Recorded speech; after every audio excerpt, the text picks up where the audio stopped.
9 часоти 10 минути и отвараме уште една тема која некако логично се надоврзува на темите кои што ги отворивме пред 9 часот. Семејството секако е основната општествена клетка од каде што поаѓа се, но образовниот систем е исто така на место каде што детето и расте и се развива и стекнува животни навики. Потребни ли се промени во системот и треба ли покрај едукација образовниот систем многу повеќе да се фокусира на следењето на децата во нивниот психолошки развој? На оваа тема, како и за новата концепција за основно образование, која што треба да спои 4 предмети во еден, анализираме со председателот на Независниот синдикат за образование Томислав Гиевски. Добро утро, господине Гиевски, добро ни дојдовте. Добро утро, добро ве најдов. Пред малку со психолог зборувавме за тоа колку е значењето на семејството во општеството и дека од тука поаѓа се. Сакам со вас да проговориме малку за она што вие го работите, односно инволвираноста во образовниот систем. Вашите колеги од Србија денеска на масовен протест бараат реформи во образовниот систем. Каков е вашиот впечаток по се она што го гледаме изминатиот период? Потфрламе ли како општество во однос на нашите деца? Апсолутно дека потфрламе како општество по однос на грижата кон нашите деца, бидејќи првото скалило за да се гради нормален образовен систем е да имаме нормално функционирање на државата, каде што ќе биде криминалот сведен на минимум, каде што корупцијата е појава која што ја нема, затоа што знаете, учениците, односно децата се нагледуваат се она што се случува во општеството, тоа они сакаат да го отсликаат и од тука и настануваат сите проблеми. Например, видите во државите каде што криминалот и корупцијата се сведени на минимално ниво, таму имаме најбрз развој на воспитно-образовниот процес, во споредба со оние држави каде што не се регулирани меѓучовечките односи на едно нормално ниво, следуваат и недостатоци по однос на развивање на воспитно-образовниот процес, што значи дека многу едноставно, ако сакате да го средите образованието, прво средите ги односите помеѓу луѓето во државата и нормално борете се против корупцијата и криминалот. Треба ли повеќе да се обрнува внимание и во рамки на образовниот систем на психолошкото здравје на децата?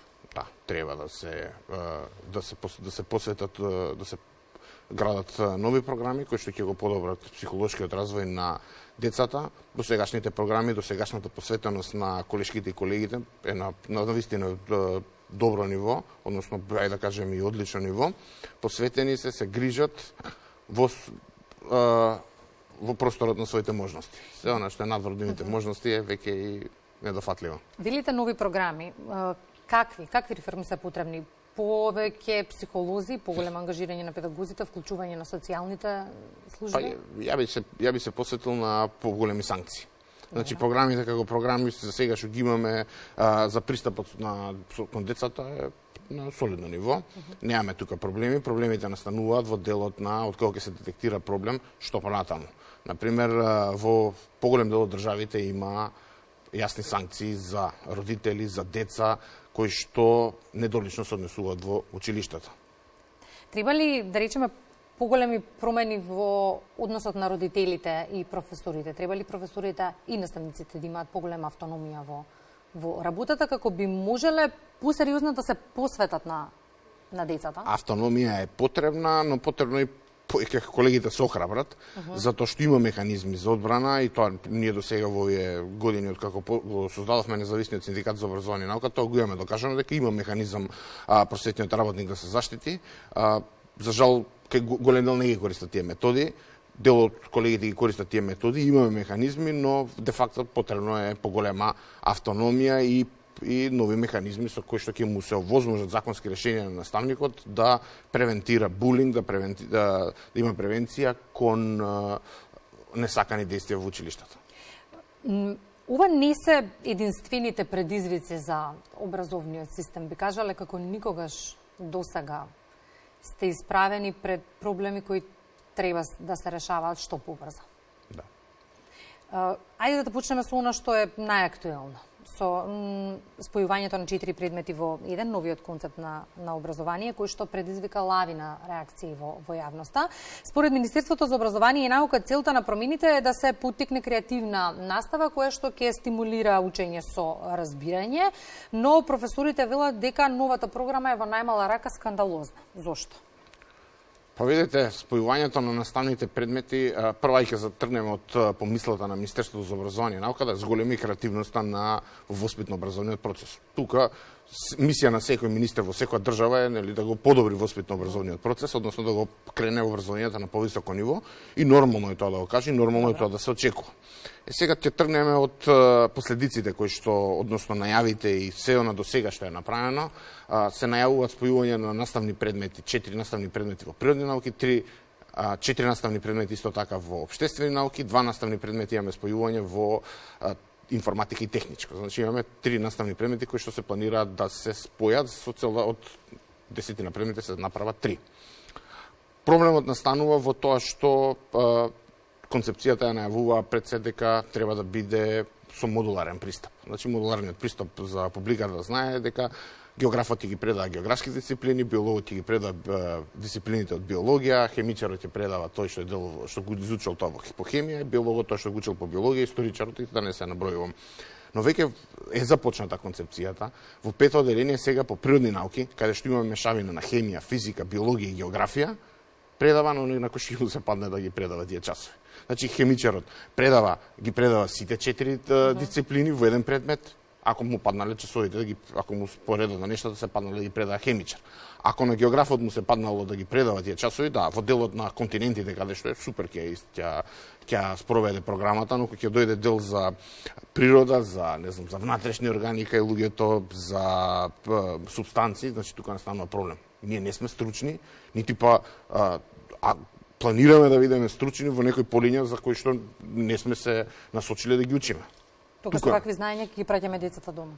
Тоа ќе треба министерот да се праша. Значи тука настанува најголемиот проблем, за кој што е должна јавноста да знае дека во моментов сега во пето одделение на учениците, на нивните деца се предава предмет за кој што најголем дел од колегите не се компетентни, затоа што ја немам сретна до колега кој што ги има завршено сите 4 факултети: хемија, физика, биологија и географија.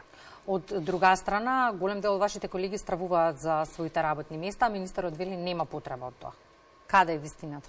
Вистината е во математиката, бидејќи по просек, ајде да речеме едно училиште кое што има 4 одделенија, од 6 до 9 одделенија, до сега сме имале 148 часови по природните и општествените предмети. Сега, по истите тие предмети, со целосно спроведување на концепцијата, би имале 140 часа. Што со 8 часа е малтene едно пола работно место, се укинува предметот иновации и тука настанува според нашите математики во 2 училишта едно работно место ке фали. Тука е многу проста математиката. Некаде околу 7 часот и 45 минути зборувавме со гостинка за меѓународната недела на сестринството и кога ја прашав какви промени сакате во здравствениот систем и од каде да се почне, вели треба да се почне од почеток. Од каде треба да се почне во образовниот систем? Во образовниот систем мора да се започне со почитување на колективните договори. Тие се она фундаментална вредност за работничките права и она што мора да го мотивира просветниот работник кога ќе отиде на работа да отиде среќен и да се врати среќен, затоа што ние имаме преку 15 години погазување на нашите работнички права, односно не се почитува колективниот договор. Јавноста е должна да знае дека сега беше актуелен проблемот со 78% зголемување на платите на функционерите кои што произлезе преку автентично толкување од Уставниот суд. Истиот проблем, буквално идентичен проблем имаме и ние во секторот образование. За нас, вработените во секторот образование се уште се смета најниска плата за најнизок степен на сложеност од 12.000 денари, која што создава финална плата на просветниот работник која е многу пониска од републичкиот просек.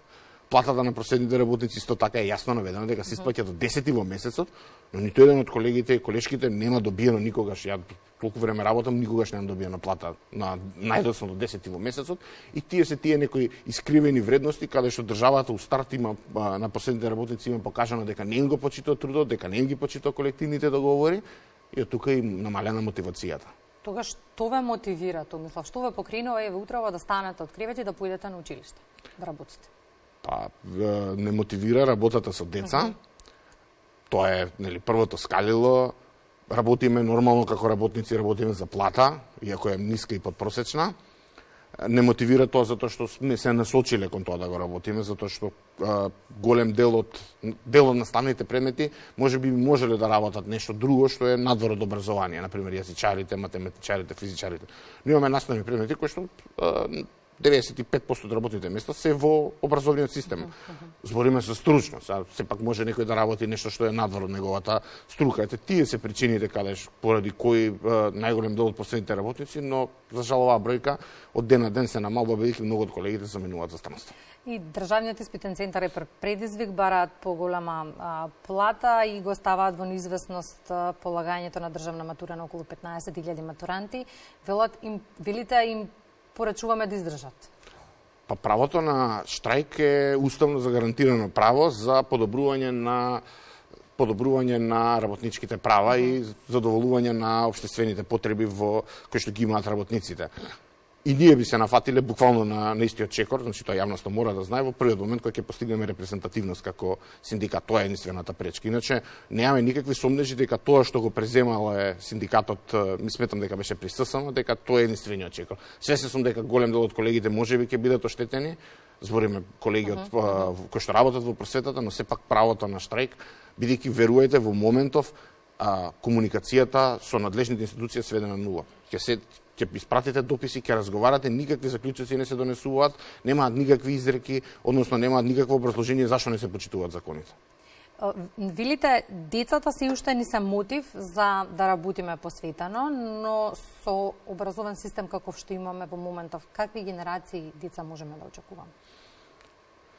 Па ќе се навратам како на почетокот, значи крајниот продукт многу повеќе зависи од што она ќе го доживеат во општеството и што она ќе го видат на телевизија, отколку посветеноста на просветниот работник.